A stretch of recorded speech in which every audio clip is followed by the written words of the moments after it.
Across Canada, people live with daily limitations that shape how they move, how they think, how they plan, and how they manage each day. Some challenges are visible. Many are silent, private, and carried with a quiet determination that others rarely see. The disability tax credit is one of the tools designed to support these Canadians. But understanding what it is, why it exists, and how it fits into everyday life has become one of the most confusing parts of navigating support in this country. This video is the starting point for this important subject matter. It is a steady, authoritative explanation of the disability tax credit's purpose, its role, and its place in the Canadian system, not the steps, not the forms, not the procedures. Just the overall national picture, the part most people never hear explained in everyday language. Take a slow breath in. Now, let us begin this journey together. To understand the disability tax credit, you first need to know why Canada built it. Decades ago, the federal government recognized that Canadians living with major impairments were carrying extra burdens, financial, emotional, and practical.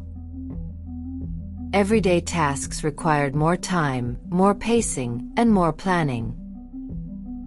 Costs accumulated quietly, not in dramatic spikes, but in repeated, unavoidable moments that gradually strained household stability. Instead of creating a monthly payment, the government designed something different, something unique. They built a tax-based support that would reduce the weight of federal and provincial taxes for Canadians facing significant limitations. This structure let people keep more of what they earned, maintain dignity, and avoid being separated into a standalone category of benefits.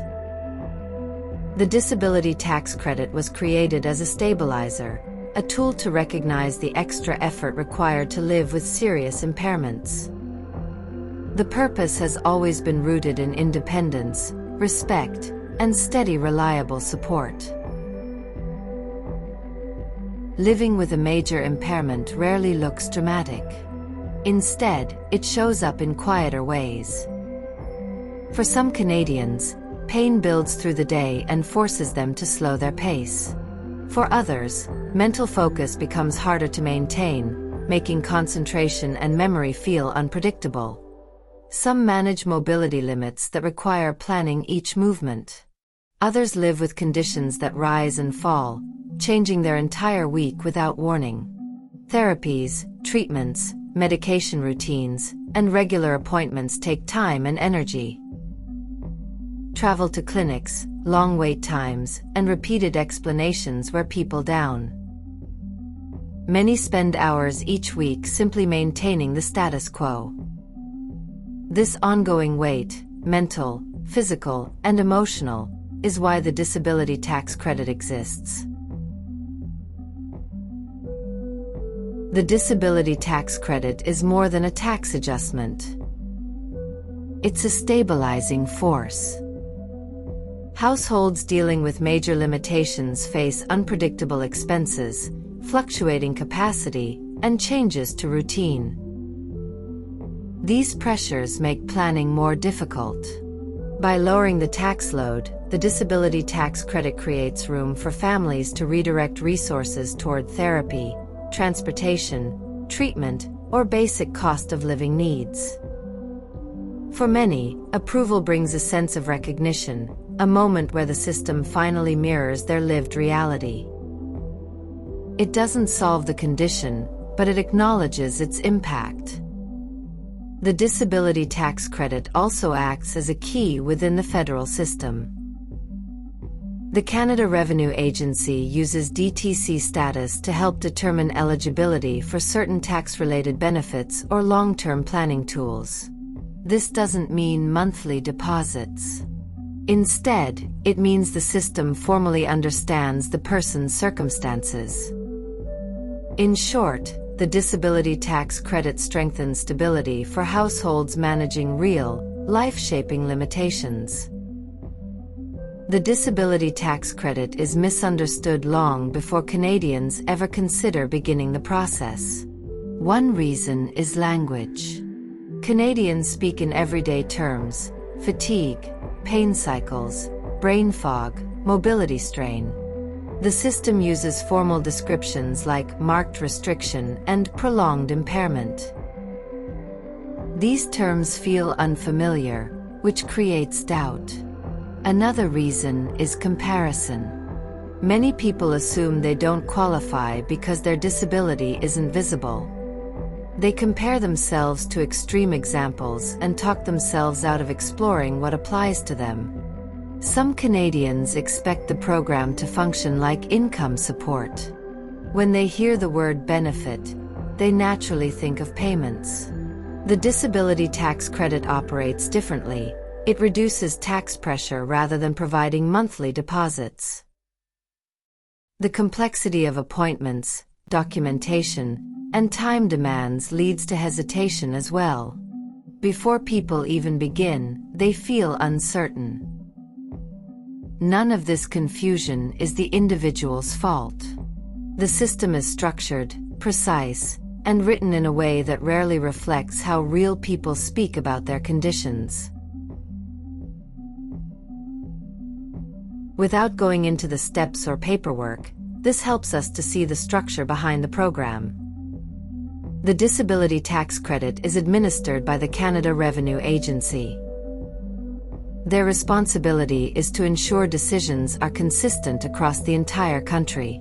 They rely on medical professionals because those professionals can describe the functional impacts of a person's condition using measurable terms. This structure is part of Canada's broader tax framework. The DTC is not a standalone payment. It sits within the tax system, which is why it influences certain federal and provincial adjustments but doesn't operate like income support. The system can feel rigid. It can feel slow. But the structure exists to keep decisions fair and predictable nationwide. The disability tax credit has become more important in today's Canada. People are living longer, and chronic conditions are more common. Mental health-related impairments are increasingly recognized. Cost of living pressures affect households with limitations even more than those without them. Many Canadians live with invisible conditions that shape every aspect of life while remaining unseen by others. With these shifts, the role of the disability tax credit is becoming even more significant.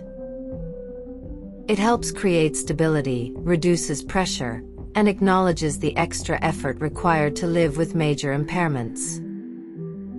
It doesn't remove the challenge, but it supports the foundation beneath it.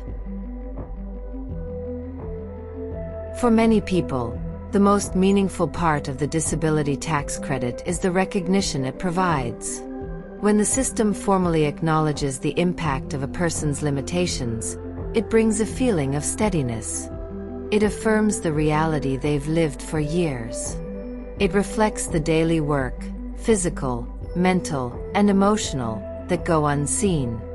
This recognition matters. People don't seek the disability tax credit because they want a label. They seek it because it reflects the truth of their daily experience. This lane on the channel exists to help Canadians understand the disability tax credit in a calm, steady way. Every video here covers a specific part of the landscape, whether it's misconceptions, daily life impacts, or the high-level structure behind the program. As you continue exploring this lane, remember that every video here is designed to provide steady, trustworthy information about the disability tax credit. Everything remains Canada only, plain language, and updated with last reviewed dates. This channel is a calm, non-interactive resource. There are no comments or direct messages, just dependable guidance whenever you need it. If you want to continue, the Start Here playlist is the next step. All content is educational only. It is not medical, legal, or financial advice. Always verify information with official federal sources. Knowledge is empowering. And being empowered is how Canadians move forward with confidence. If you found this helpful, like, subscribe, share. Thank you for spending this time here. Move steadily, one step at a time. You're not alone in navigating this. The Start Here playlist is on the channel.